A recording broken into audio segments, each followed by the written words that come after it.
Em caso de despressurização, máscaras individuais de oxigênio cairão à sua frente.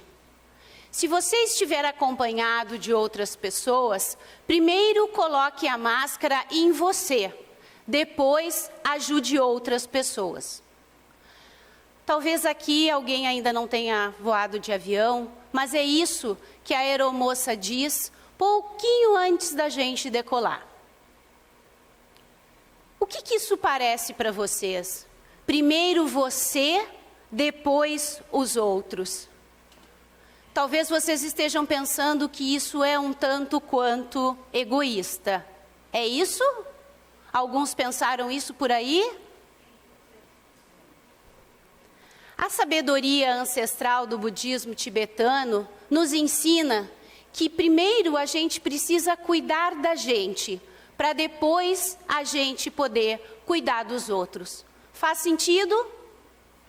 Tem um dito popular que diz mais ou menos assim: ninguém dá o que não tem.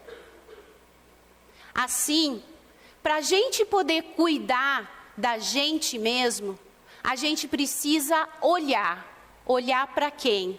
Olhar para nós. Olhar para esse corpo, olhar para essa mente, olhar para essa alma. A gente precisa se olhar. E olhar faz parte de um dos nossos sentidos. Mas nós fomos acostumados e treinados, por que não dizer assim, a olhar para fora, a escutar para fora. A gente não foi ensinado a olhar para dentro, a parar e olhar para si. O que está acontecendo? Os nossos sentidos têm essa capacidade de olhar, de sentir para fora, mas eles também têm essa capacidade de olhar para dentro. E é aqui que a gente vai dar o nosso primeiro passo. Para a gente poder cuidar da gente, a gente precisa olhar primeiro para si. A gente precisa estar atento ao que está acontecendo comigo, agora, aqui, nesse círculo. O que está acontecendo comigo? Vamos praticar um pouquinho? Vocês topam? Então imaginem aí, quem está sentado, puxa a sua... Senta um pouquinho mais para frente, desencosta as costas da cadeira, põe os pés bem assentados no chão.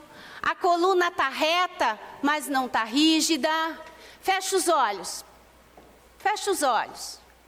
Uma inspiração bem profunda, enche o corpo de ar. E aí, solta. Veja se agora você consegue perceber a sua respiração, perceber o seu corpo. Está relaxado, está rígido, tenso. Pensamentos. Tem muitos, tem poucos. E aí? Tudo bem por aí? Deu para fazer um pequeno contato com vocês? Então, quando a gente começa a ter contato com a gente, a estar atento ao que está acontecendo com a gente começa a ficar um pouco mais relaxado. Não que eu aqui esteja relaxada, mas a gente começa a ficar um pouquinho mais relaxado. Esse relaxamento vai trazendo uma abertura. E é nessa abertura que começa a surgir perguntas. Perguntas como: por que eu estou tão tensa? Eu treinei.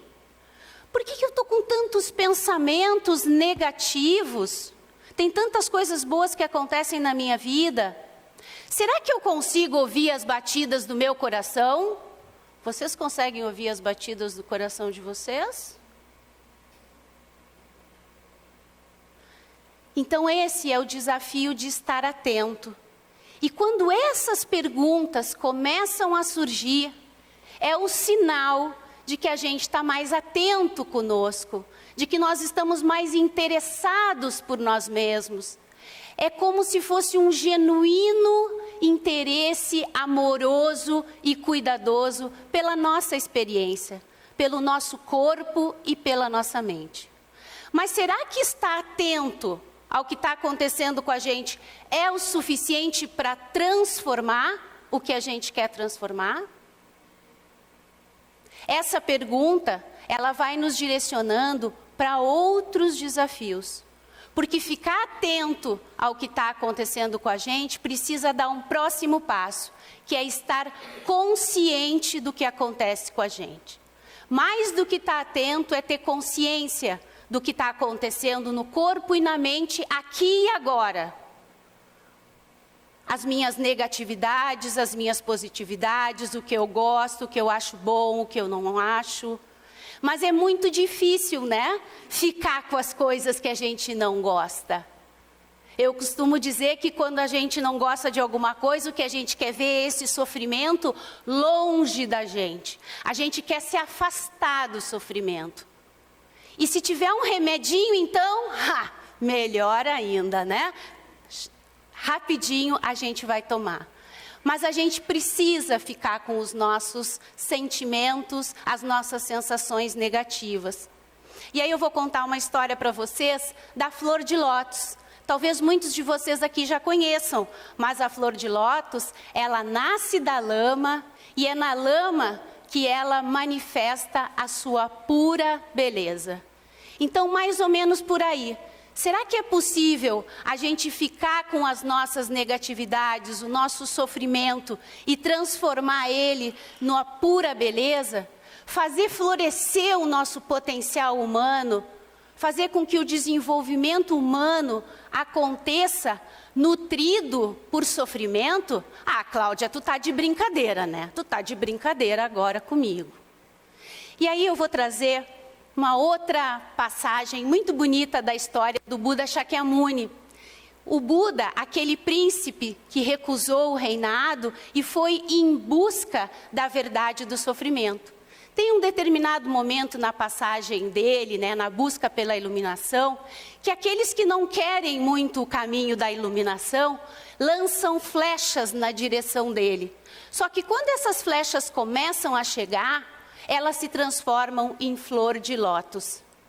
E aí eu pergunto para vocês, será que é possível, ou vocês gostariam de, mesmo diante das nossas negatividades, fazer uma escuta de que isso é positivo? De que isso é nutritivo? É possível a gente usar as nossas negatividades como um alimento para transformar a nossa vida e ter uma vida mais alegre e significativa? E a outra história que eu quero trazer aqui é a história do pavão, que é um pássaro que come plantas venenosas.